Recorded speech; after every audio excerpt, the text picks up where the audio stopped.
जय हिंद प्यारे विद्यार्थियों, फॉर डिफेंस एकेडमी के यूट्यूब चैनल में आपका स्वागत है। डियर स्टूडेंट्स, अभी आपने 8 नवंबर 2020 को सीडीएस का सेकंड पेपर दिया है।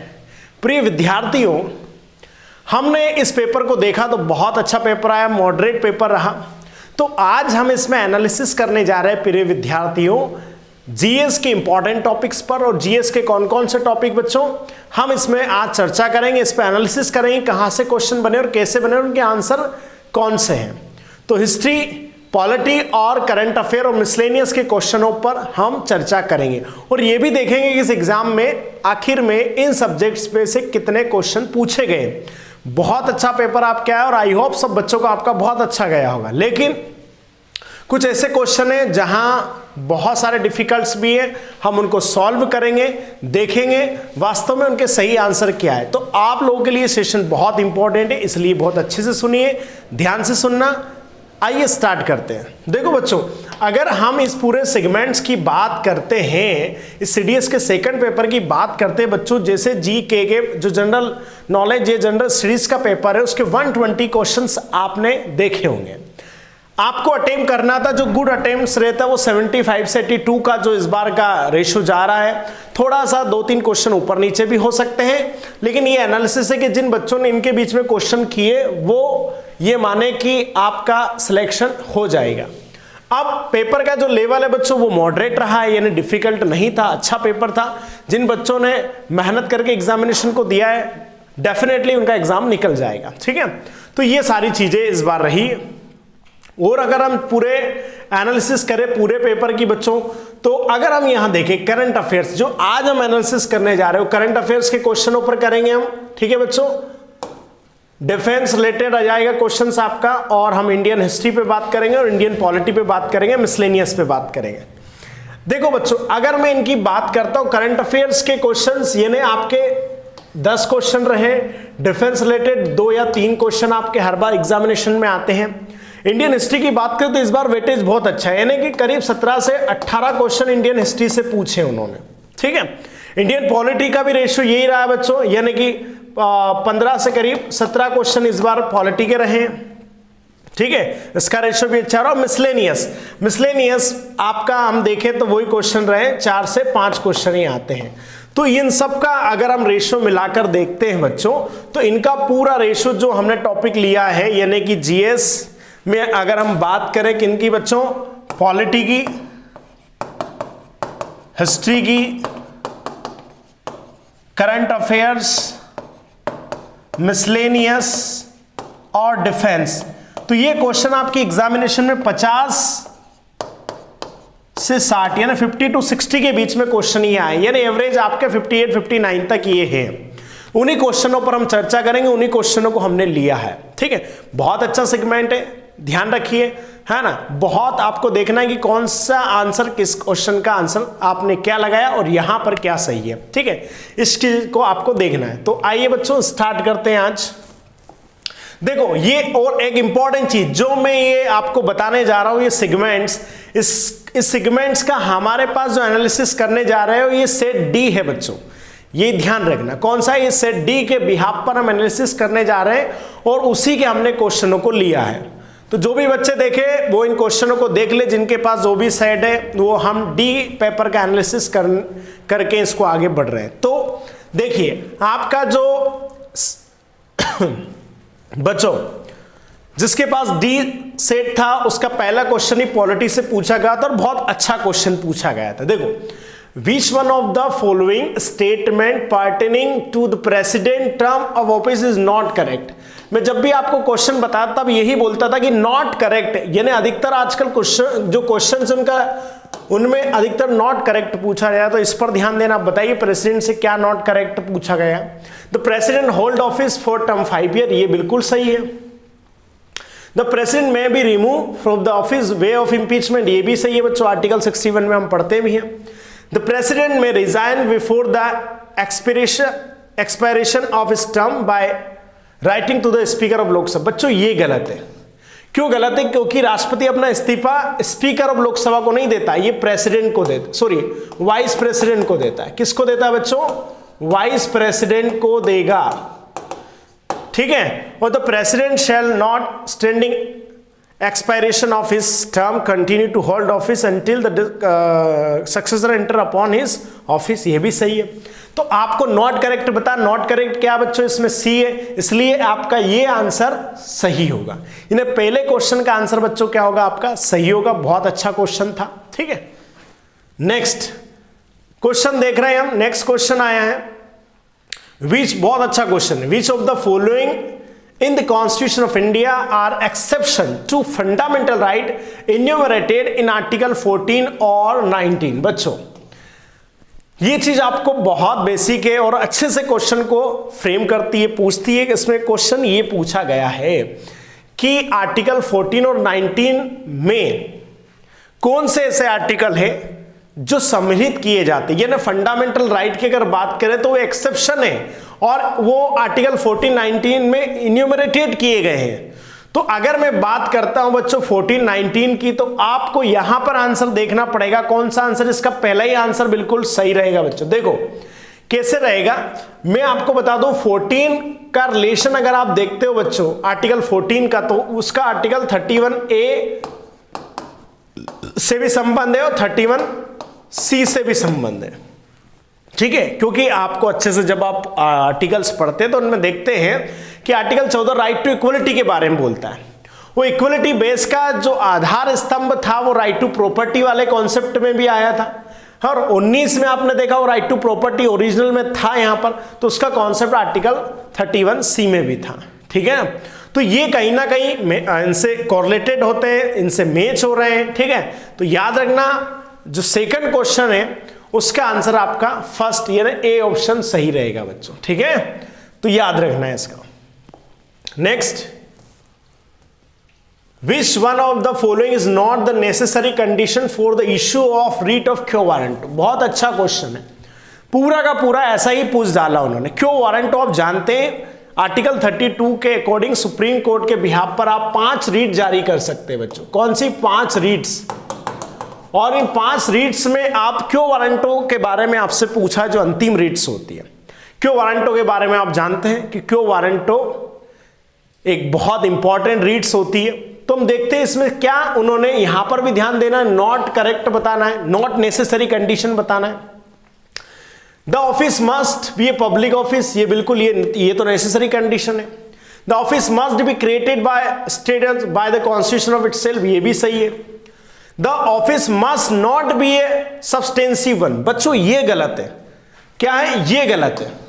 और there has been contravention of the constitution of status to approving such person to that office, ये बिल्कुल सही है। तो बच्चों यहां पर आना था the office must be A substantive one, लेकिन क्या आ गया, नॉट आएगा। तो ये क्या है बच्चों, ये गलत है, और जो गलत है वही इसका क्या है, सही आंसर है ना, क्योंकि आपसे नॉट करेक्ट पूछा। तो थर्ड क्वेश्चन का आंसर क्या है बच्चों, सी यहां पर आपका राइट आंसर है। नेक्स्ट देखो, विच one of the following commission related article 338A। 338 important article है। हम देखते हैं कि बच्चों देखो 338 में 3 ऑप्शन, 338 जो है वो है शेड्यूल कास्ट के लिए यानी एससी के लिए है। 338 जो ए है बच्चों वो है शेड्यूल ट्राइब्स के लिए यानी एसटी के लिए, और 338 जो बी है बच्चों जो 2018 में जुड़ा वो ओबीसी के लिए।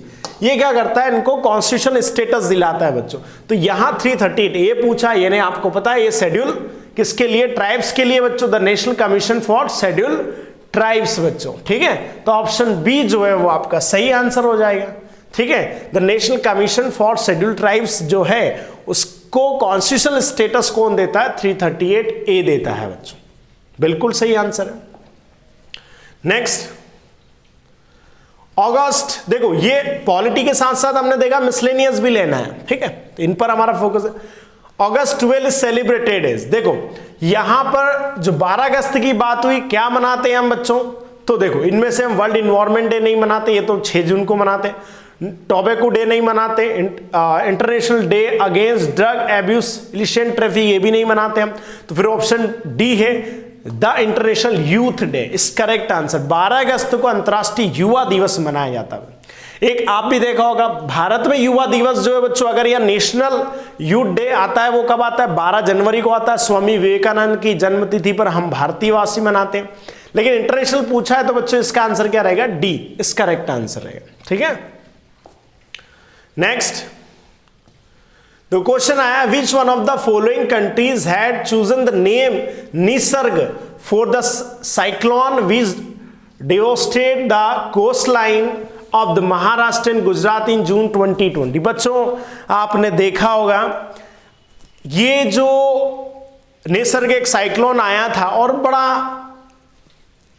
भयंकर साइक्लोन था, इसने डिस्ट्रॉय किया था, बहुत सारा नुकसान भी पहुंचाया था। और आपने देखा है कि ऐसे साइक्लोन आते रहते हैं तो क्या होता है कि हर देश को डिसाइड करने का अधिकार है कि वो देश क्या करता है, उनको डिसाइड करे। तो बच्चों ये जो नाम है निसर्ग, ठीक है, इसको डिसाइड किसने किया था बच्चों, है ना, ये किस देश ने नाम दिया, तो ये बच्चों नाम दिया था बांग्लादेश ने। किसने नाम दिया था, बांग्लादेश को इस बार आने वाले तूफानों का नाम रखने का जिम्मा दिया गया है। तो जो निसर्ग तूफान आया था वो डिसाइड किया था जून 2020 में, किसने, बांग्लादेश ने डिसाइड किया। तो option B is correct answer बच्चों। नेक्स्ट क्वेश्चन 7 है, Who among the following played the role Shakuntala Devi in the biopic movie based on the life of the famous mathematician? Bharat के ऐसे कितने ही मैथमेटिशियन रहे बच्चों, चाहे वो प्राचीन में भास्कराचार्य हो, रामानुजाचार्य, ऐसे बहुत सारे, यानी कि नागार्जुन, ऐसे बहुत सारे लोग रहे। तो ऐसे ही एक लेडी रही शकुंतला देवी, ये तो अभी लेटेस्ट में कोई पुरानी बात नहीं है, ठीक है। तो शकुंतला देवी एक बहुत फेमस मैथमेटिशियन थी जो बचपन से, जिनका दिमाग कैलकुलेटर से भी, कंप्यूटर से भी तेज होता था। तो उन पर एक मूवी आई है। अब उसमें जो मेन उनका किरदार शकुंतला देवी का, वो किसने लीड किया, क्वेश्चन ये पूछा है आपसे, माधुरी दीक्षित, रानी मुखर्जी, तब्बू या विद्या बालन। बच्चों तो आपने देखा होगा ये किरदार निभाया विद्या बालन ने, बड़े अच्छे से इस किरदार को निभाया। Option D is correct answer, है ना। तो विद्या बालन इसका राइट आंसर है बच्चों। मैं आपको एक चीज ध्यान दिलाऊंगा कि कोई भी चीज, हर चीज आपको बुक से ही सिर्फ नहीं मिलती, कुछ चीजें आपको कहीं भी मिल जाती है। कहीं एड लग रहा उसको देख लिया तो अच्छा, आपने कहीं एड देखा हो शकुंतला देवी, अच्छा वो है विद्या बालन है। मैं बोल रहा हूं बच्चों जहां से ज्ञान मिले, जहां से नॉलेज मिले, क्योंकि क्वेश्चन ऐसे ही बनते हैं और इसी क्वेश्चन हम देखेंगे भी। देखो क्वेश्चन है, GC Murmu who was appointed control auditor general of India, ये अभी सीएजी अगस्त में बने थे, was the lieutenant governor administrator of which of the following union territory. देखो बच्चों आपको पता है 2019 में हमारी 2 यूनियन टेरिटरी बनी थी, लद्दाख और जम्मू एंड कश्मीर। तो जीसी मुर्मू कहाँ के गवर्नर बनाए गए थे बच्चों, तो ये बनाए गए थे जम्मू एंड कश्मीर के गवर्नर, ठीक है ना। कहां के बनाए गए थे, जम्मू एंड कश्मीर के बनाए गए थे। अभी वर्तमान में हमारे क्या है, सीएजी हैं, है ना। तो ऑप्शन बी आपका क्या बच्चों, सही आंसर है। नेक्स्ट क्वेश्चन आपसे पूछा, which one of the following state plan to host the Khelo India youth games 4th edition. Bharat सरकार ने गेम्स को आगे बढ़ाने के लिए एक बहुत बड़ा इनिशिएटिव लिया है, खेलो गेम्स इंडिया। इसमें कई सारे हमारे गेम्स होते हैं, उनमें सब लोग पार्टिसिपेट करते हैं। इसका 4th एडिशन कहां रखा गया था इस बार, केरला, हरियाणा, गुजरात, मणिपुर। बच्चों अगर हम ये सारी चीजें देखते हैं तो बहुत ही अच्छे से हमें समझ में आता है कि भारत के अलग अलग राज्यों में ऑर्गेनाइजेशन, और इस बार का जो ऑर्गेनाइजेशन हुआ था बच्चों वो हरियाणा में हुआ था। कहां हुआ था, हरियाणा में हुआ था। ऑप्शन बी जो है बच्चों वो आपका क्या है, सही आंसर है, ठीक है। ऑप्शन बी क्या है बच्चों, आपका सही आंसर है। चलो आगे आते, नेक्स्ट 11 क्वेश्चन पे। कुछ क्वेश्चन छूट रहे, वो इसलिए क्योंकि वो दूसरे सब्जेक्ट के होंगे। हमने हिस्ट्री, पॉलिटी और करंट अफेयर्स के क्वेश्चनों पर बात करें। 11 question, since 2014-15 India has constantly run trade surplus which one among the following countries. यानी आपने सुना होगा एक ट्रेड बैलेंस होता है, वो ट्रेड बैलेंस में हम हमेशा उस देश पे सरप्लस, यानी कि ज्यादा उसको हम क्या कर रहे हैं, एक्सपोर्ट कर रहे हैं, इंपोर्ट उस देश से कम कर रहे हैं। तो ऐसा कौन सा देश है, चाइना है, सऊदी अरब, यूएस है, जर्मनी बच्चों, है ना। तो हम कंटिन्यू वहां क्या कर रहे हैं, जो है ट्रेड सरप्लस हासिल कर रहे हैं। तो वो बच्चों देश कौन सा है, यूएस है। हमारा 2014 और 15 से ही वहां पर रिकॉर्ड अच्छा है। यानी अगर हम उनसे बच्चों 40% क्या करते हैं, इंपोर्ट करते हैं, तो एक्सपोर्ट उनको कितना कर रहे हैं हम, 60% कर रहे हैं, यानी हमारा सरप्लस ज्यादा है बच्चों। ठीक है, हमें ज्यादा वहां पर पैसा मिलता है उनसे बिजनेस करने में। तो ऑप्शन आपका क्या आ जाएगा बच्चों, यहां पर सी आ जाएगा। नेक्स्ट क्वेश्चन है, arrange the following country in descending order as per the global human index 2019। देखो बच्चों 2019 में बताना, और कैसे बताना, डिसेंडिंग ऑर्डर में बताना है इनको। अब डिसेंडिंग ऑर्डर में बता दिए, Germany, USA, south Africa, India है। तो मैं बता दूं इसका डिसेंडिंग ऑर्डर है साउथ अफ्रीका, यूएसए, जर्मनी और इंडिया। ठीक है, यानी हमारी हालत जो है थोड़ी खराब है इस माहौल में। तो अगर यहां पर हम पूरा क्वेश्चन इसका देखें बच्चों, एक आंसर छूट गया नीचे, तो इसका आंसर जो आ जाएगा बच्चों डिसेंडिंग ऑर्डर में, देखो मैंने बताया हमारी हालत खराब है, तो इंडिया, साउथ, ऐसे ही लाइन से ऊपर से जमाना है, यूएसए और जर्मनी, यानी जर्मनी का अच्छा, हमारी हालत खराब है। ऑप्शन डी आ जाएगा, इसका करेक्ट आंसर रहेगा। क्या रहेगा बच्चों, डी जो रहेगा इसका करेक्ट आंसर रहेगा। ठीक है, लेकिन एक चीज जो है आपको यह भी याद रखना है यहां पर कि आंसर डी जो है, क्योंकि डिसेंडिंग ऑर्डर है ना, डिसेंडिंग ऑर्डर में आपको ये थोड़ी सी देखना है कि क्रोनोलॉजिकल ऑर्डर ने डिसेंडिंग पूछा, डिसेंडिंग में जर्मनी, यूएसए और साउथ अफ्रीका, इंडिया रहेगा, है ना, ये ऐसे कंटिन्यू रहेगा बच्चों। तो ऑप्शन ए आएगा, डी नहीं आएगा, है ना। ऑप्शन क्या आएगा आपका, ए रहेगा। ठीक है, डिसेंडिंग ऑर्डर आपसे पूछा तो ऑप्शन ए रहेगा, क्योंकि जर्मनी अच्छी है, उसके बाद यूएसए, फिर साउथ अफ्रीका और फिर इंडिया है। ठीक है, तो ऑप्शन ए रहेगा आपका। Next, which one of the following is a decommission aircraft carrier. उसके बाद डायरेक्ट 36 क्वेश्चन नंबर पर हम आते हैं, जहां आपसे क्वेश्चन पूछा गया है। देखो कौन सा एयरक्राफ्ट जो डीकमीशन किया गया था, इसमें से आईएनएस राजपूत, आईएनएस चक्र, आईएनएस कंदेरी और आईएनएस विराट। बच्चों तो ऑप्शन डी आईएनएस विराट। बहुत, अब तो हमारे पास विक्रमादित्य वगैरह है, उस समय आईएनएस विराट ही होता था बच्चों, इसको हमने डीकमीशन कर दिया। ये कभी ब्रिटेन से खरीदा था हमने, ठीक है, तो इसको हमने 2014-15 के समय डिसकमीशन कर दिया, और इससे एक बाइक भी आई थी विराट, है ना। तो याद रखना ऑप्शन डी जो है इसका सही आंसर है। Next, who among the following has won the single titles in Wimbledon tennis championship women in the year 2019। देखो हमेशा टेनिस जो हमारे ग्रैंड स्लैम होते हैं उनसे भी क्वेश्चन आते हैं, स्पोर्ट्स गेम से।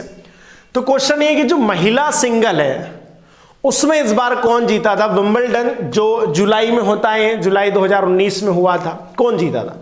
Carolina Pliskova, Simona Halep, Serena Williams, Naomi Osaka. बच्चों इसमें जीत दर्ज की थी सिमोना हैलेप। ये उनका पहला ही ग्रैंड स्लैम था।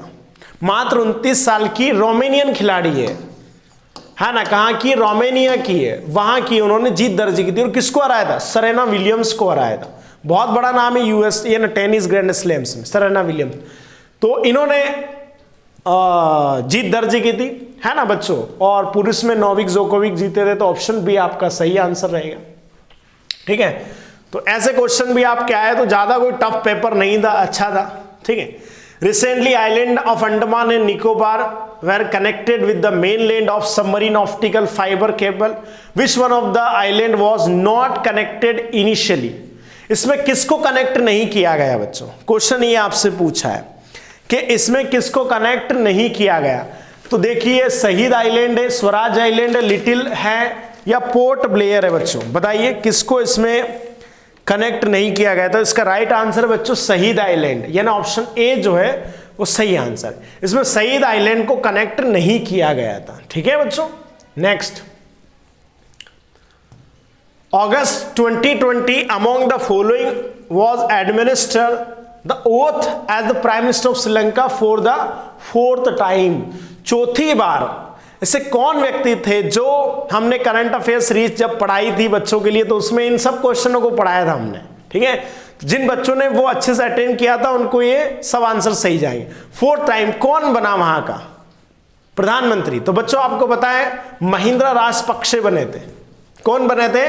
महिंद्रा राजपक्षे। ठीक है, और गोटाबाई राजपक्ष जो प्रेसिडेंट है, तो याद रखना है, ठीक है ना। ऑप्शन सी सही आंसर है। ये हम सब ने जो पूरी सीरीज चलाई थी उसमें सब क्वेश्चन थे। Which one of the following Indian ocean island nation has recently declared state of environment energy due to oil spoil of grounded ship. बच्चों देखो अभी ये रिसेंटली में डिक्लेयर किया है state of environment energy due to oil spoil from ground drive ship. तो ये Mauritius के मॉरिशस जो है ये वहां पर अभी डिक्लेयर हुआ है बच्चों रिसेंटली में, ठीक है। याद रखना ऑप्शन बी रहेगा मॉरिशस, छोटा सा देश। Recently rare kind of yellow turtle was discover in India, the state which it was seen it. बच्चों ये येलो टर्टल जो है ये बहुत रिसेंटली में दिखा है और बहुत रियर होते हैं। तो ये कहां पर दिखा था भाई? उत्तराखंड, ओडिशा, तमिलनाडु, अरुणाचल प्रदेश। तो बच्चों इसका जो राइट आंसर है वो क्या है? ओडिशा। ये ओडिशा के तट पर अभी दिखा था, ठीक है ना, याद रखना वहां पर सीन हुआ था। ऑप्शन बी जो है वो सही आंसर है। नेक्स्ट असीम इज, देखो ये फुल फॉर्म आपसे पूछे जाते हैं, एब्रीवेशंस होते हैं और ये एब्रीवेशंस भी आते हैं। क्या इसका फुल फॉर्म है? Aatmanirbhar skill employ employ measurement, Aatmanirbhar skill employ employer mapping और Aatmanirbhar skilled employ enterprises medium, automatic skill employ employer mission. बच्चों 42 जो असीम है उसका फुल फॉर्म जो है वो है option B, Aatmanirbhar skilled employ employer mapping. इसका सही आंसर है ऑप्शन बी है। Next, the government of India program regarding stay in India and study in India is initiated by. ये एक अच्छा प्रोग्राम भारत सरकार ने चलाया है, stay in India and study in India initiated by. ये किस मिनिस्ट्री ने चलाया है? Ministry of youth affairs and sport, ministry of culture, ministry of education, ministry of tourism. तो आपको बताना यूथ से जुड़ा हुआ है और बहुत सारी चीजों में आता है। तो ये डिसीजन लिया है द मिनिस्ट्री ऑफ एजुकेशन, क्योंकि एजुकेशन से जुड़ा हुआ मामला, स्टडी से जुड़ा मामला है। तो ये किसने डिसीजन लिया है? इसमें भारत सरकार की शिक्षा मंत्रालय ने इस पर डिसीजन लिया है। Pragyan rover Chandrayaan second mission had how many wheels. Pragyan के बारे में पहले भी क्वेश्चन आया था, ठीक है। जो हमारा चंद्रयान जो 2 था वो अनसक्सेसफुल हुआ था, तो उसमें क्वेश्चन पूछा गया कि वो जो प्रज्ञान था उसमें कितने पहिए थे। तो प्रज्ञान में बच्चों जो वो व्हील थे वो कितने थे? 6 थे, ठीक है। ये इंपॉर्टेंट ऐसे भी क्वेश्चन आए हैं, ठीक है। तो याद रखना कि कहां से कुछ भी आ सकता है ना। नेक्स्ट है, who among the following give evidence before the joint select committee on the government of India bill 1919 favour of female franchise. देखो जो जिसको हम मॉन्टेग्यू चेम्सफोर्ड बोलते हैं या इंडियन काउंसिल एक्ट बोलते हैं, गवर्नमेंट ऑफ इंडिया 1919 बोलते हैं, उसको जो उस बिल पर किसने फेवर किया था? क्योंकि वो फीमेल फ्रेंचाइज के बारे में बात कर रहा था, वोट देने के अधिकार की भी बात कर रहा था। एनी बेसेंट, सरोजिनी नायडू और हीराबाई टाटा, किसने इसको सपोर्ट किया था बच्चों? तो ये अगर मैं बात करूं तो उस समय ये तीनों ही जो है जुड़े हुए थे, ठीक है। तो आपका आंसर रहेगा, वो आंसर रहेगा बच्चों डी रहेगा, 1 2 3, यानी तीनों ने ही इस बिल को सपोर्ट किया था, इसके फेवर में बोला था, है ना, याद रखना। यानी एनी बेसेंट, सरोजिनी नायडू और हीराबाई टाटा इस करेक्ट आंसर बच्चों, ठीक है। तो ये जो क्वेश्चन है ये 73 है, यानी कि ये 73 पर क्वेश्चन पूछा गया है यहां पर, ठीक है। हम सेट किसकी चर्चा कर रहे हैं बच्चों? डी की चर्चा कर रहे हैं। नेक्स्ट आ जाइए। देखो, in which of the following place was the Ahmadiyya movement started by Mirza Ghulam Ahmad. अगर हम बात करें 1918 सेंचुरी की तो बहुत सारे मूवमेंट होते हैं, तो उसमें ये एक मूवमेंट था, मुस्लिम मूवमेंट रहा, अहमदिया मूवमेंट। ये कहां से स्टार्ट हुआ था? पटना, अलीगढ़, भोपाल, गुरदासपुर बच्चों। तो बता दूं ये पूरा जो मूवमेंट था ये पंजाब में था, ठीक है। कहां पर था? पंजाब से स्टार्ट हुआ अहमदिया मूवमेंट। और पंजाब में इसमें से कौन सी जगह आपको पंजाब में दिख रही? वो है गुरदासपुर। तो ऑप्शन क्या हो जाएगा आपका? डी, गुरदासपुर से अहमदिया मूवमेंट मिर्जा गुलाम अहमद ने प्रारंभ किया था। Next, with whom did Subhash Chandra Bose form an alliance to destroy the whole monument in Kolkata during 1939। बच्चों सुभाष चंद्र बोस का जो अलायंस था वो डिस्ट्रॉय किया था Holwell monument in Kolkata. Holwell monument आप जानते हैं, टीपू जब प्लासी का बैटल हुआ था उसमें एक घटना हुई थी हॉलवेल, तो मॉन्यूमेंट था उसको डिस्ट्रॉय किया गया था सुभाष चंद्र बोस। तो कौन से अलायंस के साथ ऐसा किया था उन्होंने? तो मुस्लिम लीग के साथ ऐसा किया था। ऑप्शन बी आपका सही आंसर रहेगा, है ना। ऑप्शन बी जो है वो करेक्ट आंसर रहेगा। Who among the following created the first all India trade union Congress? बच्चों एक इंपॉर्टेंट ट्रेड यूनियन कांग्रेस एक पार्टी बनी थी, ठीक है। तो क्वेश्चन ये आया है कि इसको किसने एस्टेब्लिश किया था?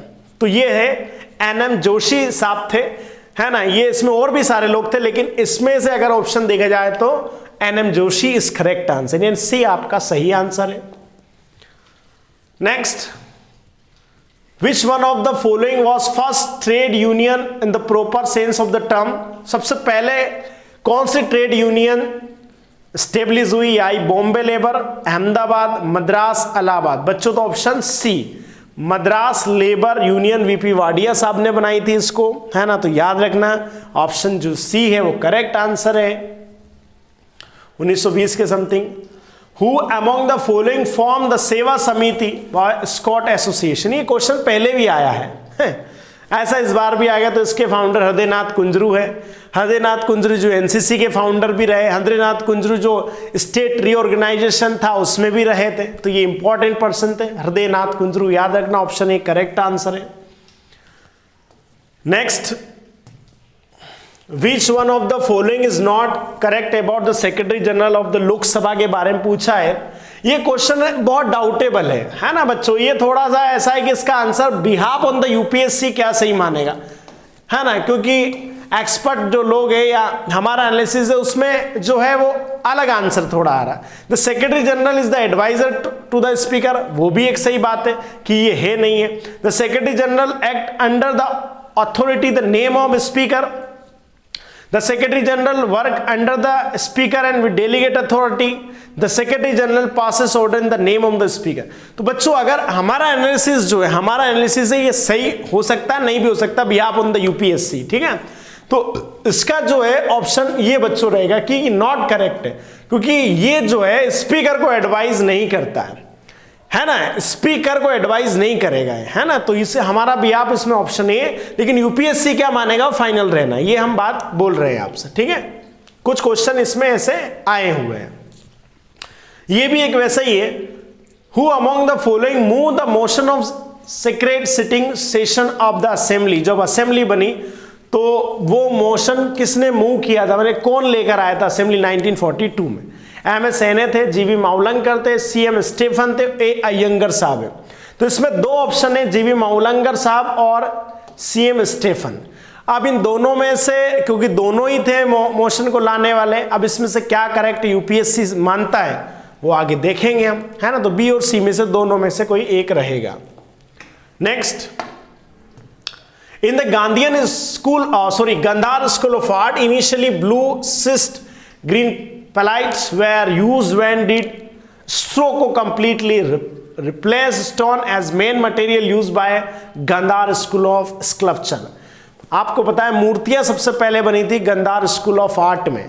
तो क्वेश्चन ये आ रहा है कि ये when did Stroco completely replace stone as main material used by Gandhar, ये कब यूज होना स्टार्ट हुआ था? तो इसका ऑप्शन आएंगे 3rd सेंचुरी में पूरा पुराना रिप्लेस होकर पूरा गंधार स्कूल ऑफ नया आर्ट डेवलप्ड हुआ था बच्चों। तो ऑप्शन इसका आएगा 3rd सेंचुरी में। Which one of the following statement about Gupta coins is not correct? गुप्ताओं के बारे में कॉइन से क्वेश्चन पूछा है, देखते हैं क्या है। Gupta king issued large number of gold coin noise दिनार, ये बात सही है। चंद्रगुप्त सेकंड, कुमार गुप्त फर्स्ट, स्कंद गुप्त, बुद्ध गुप्त इशू सिल्वर कॉइन, ये भी सही है। द ऑब्जर्व of coin are curve with the image of the king and the reverse are curve deities, ये भी सही है। आपने देखो कहीं गुप्त जो रूलर है उनके सिक्कों पर उनकी इमेज बनी हुई है। The largest number of the coins issued by the Gupta were the copper, बच्चों ये गलत है। उन्होंने लार्ज स्केल में कॉपर कॉइन का यूज या उपयोग नहीं किया गुप्ता रूलर्स ने, तो इसलिए आपका आंसर डी सही होगा, क्योंकि ये नॉट करेक्ट है। ठीक है, ये क्या है बच्चों, नॉट करेक्ट है। नेक्स्ट, बहुत अच्छा क्वेश्चन, इजी है। Who among the following road the philosophy of bomb. ये फिलोसॉफी ऑफ बॉम्ब ये बुक है, ये किसने लिखी थी? तो बच्चों इसको लिखा था भगवती चरण वोहरा ने लिखा था इसको, है ना, याद रखना। इस बुक को किसने लिखा था? भगवती चरण वोहरा ने लिखा था, यानी option C. Next, at which one of the following session of the Indian National Congress was the resolution of fundamental right and economic policy passed. आपको पता है ये कहां पर ये बात हुई थी फंडामेंटल और इकोनॉमिक पॉलिसी की? तो बच्चों ये हुई थी कराची सेशन, और ये हुआ था 1931 में, और इसके प्रेसिडेंट थे कौन? पटेल साहब, वल्लभ भाई पटेल की अध्यक्षता में ये सब कुछ हुआ था। Option D is correct answer. Next, which one of the following towns was not centre of the revolt 1857। देखो मैंने कहा था आपसे 1857 की क्रांति से हर बार कोई ना कोई क्वेश्चन बनेगा, तो देखते हैं कौन कौन सेंटर था। अयोध्या बिल्कुल था, फैजाबाद जिसको कहा जाता था, आगरा नहीं था, दिल्ली था और कानपुर भी था, है ना। दिल्ली से कौन? बहादुर शाह जफर, कानपुर से नाना साहब। तो जो नहीं था वही इसका आंसर है, क्योंकि नॉट आपसे पूछा है ना, तो ऑप्शन बी जो है इसका सही आंसर हो जाएगा बच्चों। Next, consider the following statement the Azamgarh proclamation refers to. देखो आजमगढ़ के बारे में पूछा है, ये पहले भी आया होता, इंपॉर्टेंट आजमगढ़ प्रोक्लेमेशन था बच्चों। The declaration by the rebels 1857, ये बिल्कुल सही है। The statement by the leader of underground movement in the revolt of 1942, ये गलत है बच्चों, ये 1942 से इसका कोई रिलेशन नहीं, तो ओनली क्या आ जाएगा? वन सही है, लेकिन नॉट करेक्ट आपसे पूछा है, तो कौन सा नॉट करेक्ट? ओनली बी इसका जो है वो नॉट करेक्ट। तो ये भी आपको याद रखना है, छोटे छोटे वर्डों को आपको पहचानना कि नॉट करेक्ट पूछा है, करेक्ट पूछा है। Next, Ibn Battuta went to China as the envoy of which one of the following Delhi sultanate. ये इंपॉर्टेंट चीज है। इब्न बतूता बच्चों आपको पता है बात है 1333 की, जब मोरक्को एक देश है अफ्रीका का, वहां से भारत आया था। इसने किताब उल रहला लिखी बच्चों, है ना, एक बड़ी फेमस किताब थी किताब उल रहला। इसको दिल्ली का काजी भी बनाया मोहम्मद बिन तुगलक, इसका आंसर रहेगा। और उसी ने 1941 में फिर 1341 में जो है इसको कहां पहुंचा दिया था? चाइना पहुंचा दिया। तो कौन आंसर रहेगा? मोहम्मद बिन तुगलक ने अपना राजदूत बनाकर इसको चाइना पहुंचा दिया, option B. Al Biruni Kitab ul Hind was written in which language. देखो बच्चों किताब उल हिंद या तहकीक उल हिंद उसको कहते हैं। अल बरूनी जो था मोहम्मद गजनवी के साथ भारत आया था, थे तुर्किश, लेकिन इस बुक को लिखा गया अरेबिक लैंग्वेज में। किसमें लिखा गया बच्चों? अरेबिक लैंग्वेज में इसको लिखा गया है ना, ऑप्शन ए इस करेक्ट आंसर है। नेक्स्ट है, ये भी अच्छा क्वेश्चन आपसे पूछा है, थोड़ा छोटा करना पड़ेगा हमें, ठीक है। Which one of the following regard the privilege of member of parliament are correct. Member of parliament से क्वेश्चन पूछा, उनको कौन से प्रिविलेज दिए जाते? Privilege would not be fettered by Article 19 of the Constitution of India. Privileges must be read subject the Article 2022 and Article 30 of Constitution of India. Immunity is available in relation to both civil and criminal prosecution, or immunity is available in relation to freedom of speech, even is her and private and personal capacity बच्चों। तो आपसे जो question है बहुत अच्छे level का यहाँ पर इन्होंने पूछा भी है। इसका आंसर क्या रहेगा बच्चों? तो इसका जो आंसर रहेगा, करेक्ट जो आंसर है वो रहेगा आपका 1 और 2, यानी ऑप्शन बी जो रहेगा ये सही आंसर रहेगा। Next,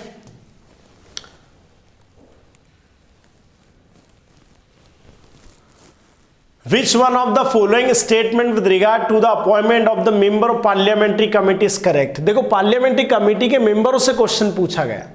member are only appointed, member are only elected, member are only nominated. तो ऑप्शन आपका आएगा डी बच्चों, क्योंकि the member are appointed, elected, motion made and adopted, nominated by the speaker of Lok Sabha, सब कुछ होता है है ना, सभी कमेटी के मेंबर्स जो होते हैं पार्लियामेंट उसमें सब कुछ होता है। ऑप्शन डी आपका क्या रहेगा बच्चों, सही रहेगा। Which one of the following is not a classified category of political party as outlined of Election Commission of India ने किस पार्टी को क्लासीफाई नहीं किया?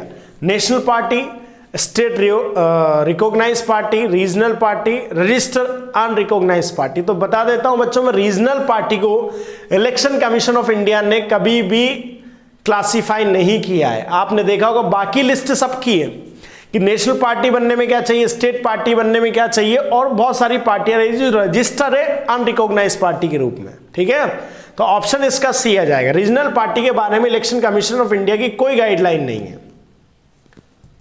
ठीक है,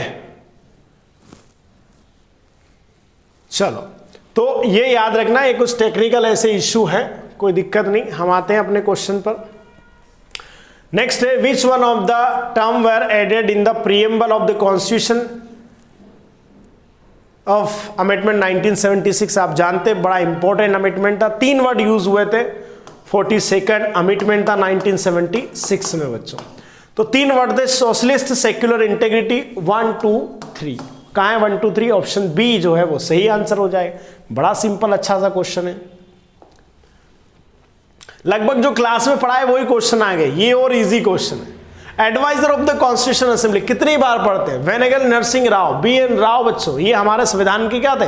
सलाहकार थे। ऑप्शन ए।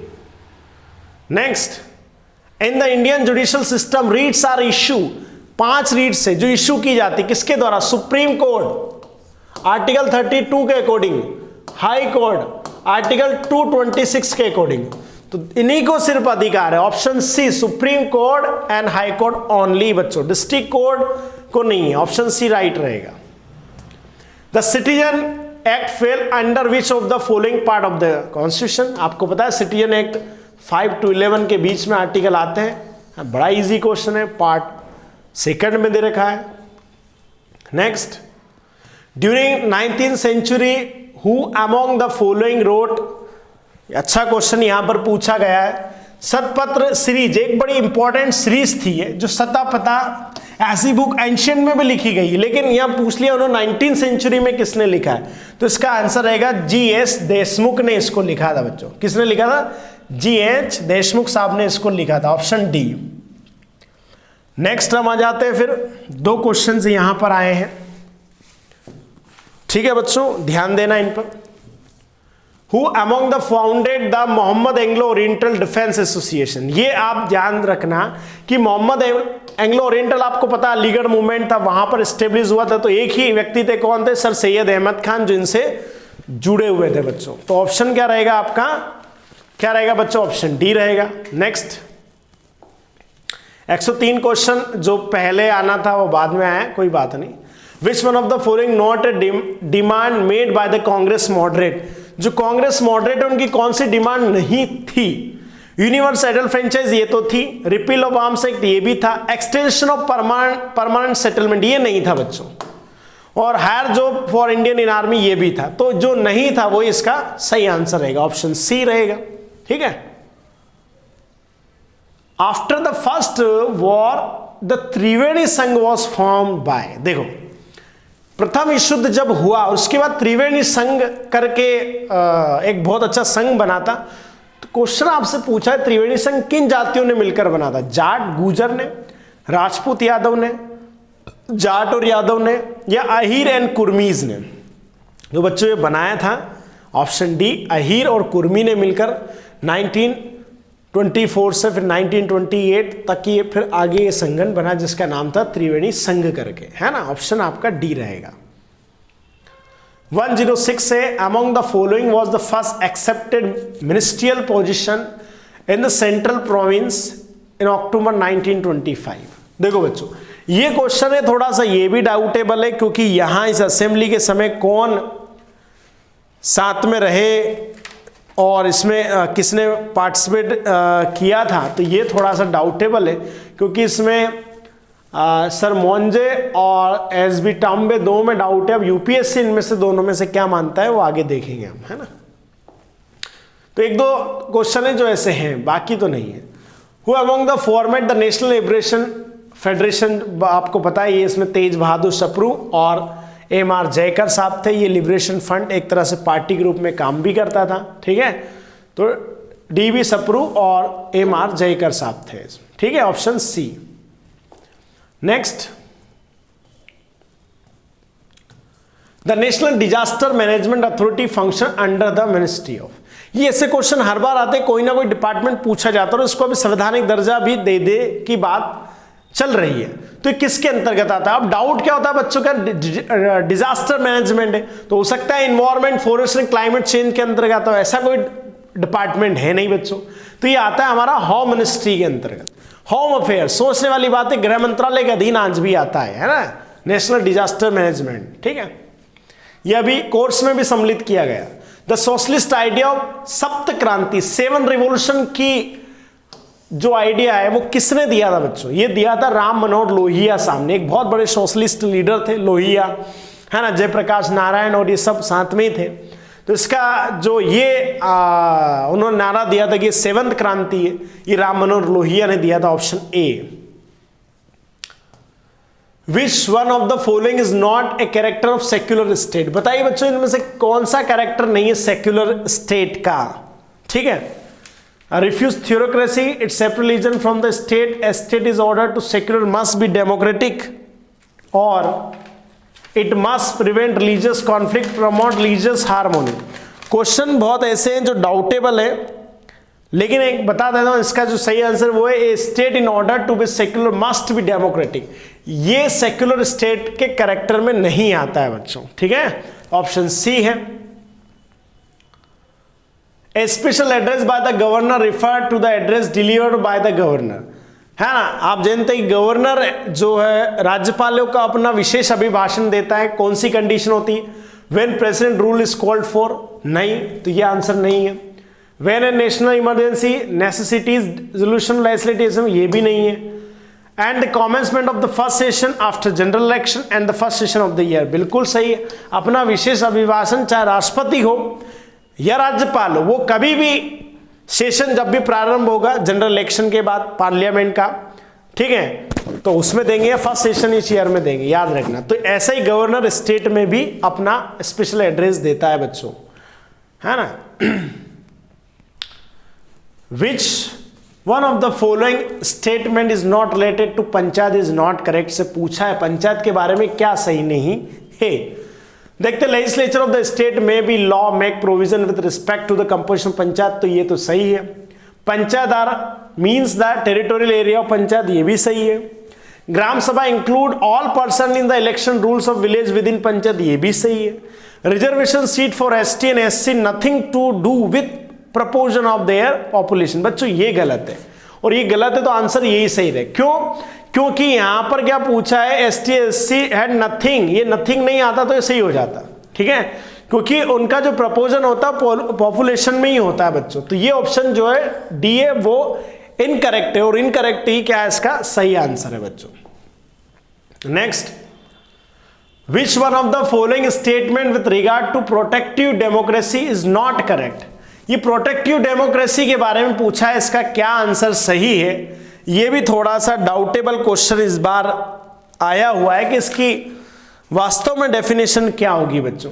तो इसकी डेफिनेशन में जो 2 डाउट आ रहे हैं वो city and partition institutional democracy, इसमें जो आ रहे हैं बच्चों वो एक तो सी हो सकता है और डी हो सकता है। इनमें दोनों में से आंसर जो भी यूपीएससी सही माने वो रहेगा। ये डाउटेबल क्वेश्चन कुछ हैं। In August 2020, a blast has taken place, Beirut, killing about 100 people and 1,000 wounded. The blast was caused by, Beirut में बहुत बड़ा अटैक हुआ था कुछ समय पहले, अगस्त में ही हुआ था। तो उसमें क्या यूज किया गया था? डायनामाइट, अमोनियम नाइट्रेट, आरडीएक्स या मर्क्यूरी नाइट्रेट? तो बच्चों ये अमोनियम नाइट्रेट इसमें यूज हुआ था, ऑप्शन बी, ठीक है ना, ये एक्सप्लोजिव यूज हुआ था इसमें। What is a little boy? ये बहुत फेमस चीज थी लिटिल बॉय और फेट मैन, आपको पता है, और ये जुड़ा हुआ है हिरोशिमा और नागासाकी से। लेकिन पूछा Little Boy, the fission bomb dropped at the Hiroshima, option A ही सही है बच्चों, याद रखना।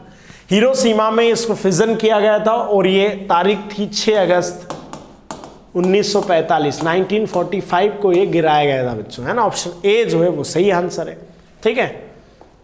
Next, which one of the following Indian institute are approve by the drugs controller general of India for conducting human trade of the Oxford AstraZeneca कोविड-19 vaccine candidate, है ना।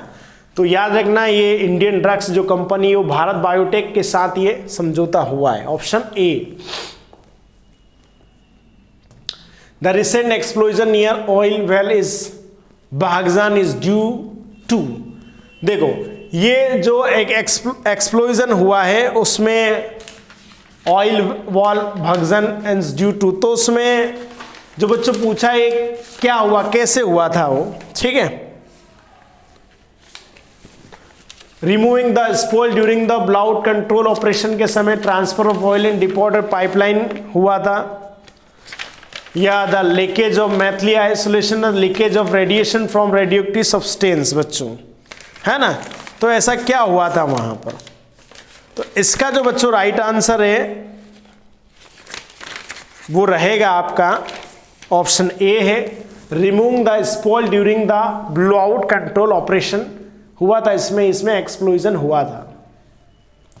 Who among the following is the architects of the Ram temple being constructed Ayodhya, Ram मंदिर के बारे में question तो सुबह ही की बनता है, ठीक है। तो इसमें कौन इसके मेन आर्किटेक्चर है बच्चों, तो इसका राइट आंसर है चंद्रकांत संपूरा, इसके राइट आंसर है, ये इसके मेन आर्किटेक्चर है बच्चों। तो इतने आपके इंपॉर्टेंट क्वेश्चन है, यानी ये करीब 55 क्वेश्चन से ज्यादा है बच्चों।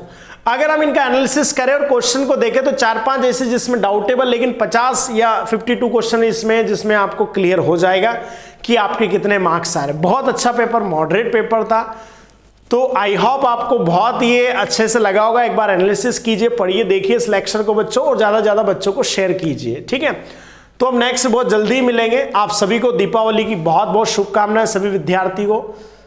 तो मिलेंगे बहुत जल्दी। जय Hind, Vande Mataram. Fort defence academy आप सभी लोगों के लिए हमेशा तत्पर है, तैयार है। जय हिंद बच्चों।